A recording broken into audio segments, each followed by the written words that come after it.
তেখেতৰ মৃত্যুক যেন কোনেও সহজভাৱে ল'ব পৰা নাই। সমগ্ৰ শিল্পী সমাজৰ লগতে ৰাজ্যবাসীও শোকত ভাগি পৰিছে তেখেতৰ মৃত্যুত। দীৰ্ঘদিন ধৰি কৰ্কট ৰোগত ভুগি আছিল এই বিশেষ মহিলাগৰাকী আৰু আজি পুৱা প্ৰায় 9:30 বজাত GMCHৰ কৰ্কট প্ৰতিষ্ঠানৰ ICUত শেষ নিশ্বাস ত্যাগ কৰে এই বিশেষ মহিলাগৰাকীয়ে। আপোনালোকে নিশ্চয় গমেই পাইছে মই কাৰ কথা ক'ব ওলাইছোঁ।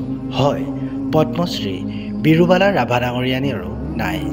সমগ্ৰ ৰাজ্যতে ডাইনী হত্যাৰ দৰে অন্ধবিশ্বাসৰ বিৰুদ্ধে মাৰবান্ধি থিয় হৈ সমাজৰ অভূতপূৰ্ব বৰঙণি আগবঢ়োৱা পদ্মশ্ৰী বিৰুবালা ৰাভা ডাঙৰীয়ানীৰ মৃত্যুৱে সমগ্ৰ ৰাজ্যতে শোকৰ ছাঁ পেলাই যায়।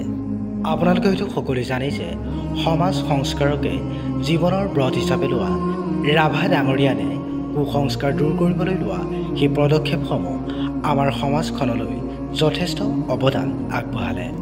আৰু আজি পুৱা প্ৰায় 9:30 বজাত দীৰ্ঘদিন ধৰি কৰ্কট ৰোগত আক্ৰান্ত হৈ থকা ৰাভা ডাঙৰীয়ানীয়ে GMCHত শেষ নিশ্বাস ত্যাগ কৰে।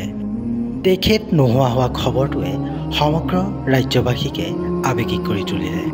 ভিডিঅ'ৰ শেষত আমাৰ চেনেলৰ তৰফৰ পৰা বিৰুবালা ৰাভা ডাঙৰীয়ানীৰ বিদেহী আত্মাই যেন চিৰশান্তি লাভ কৰে তাৰেই কামনা কৰিছোঁ।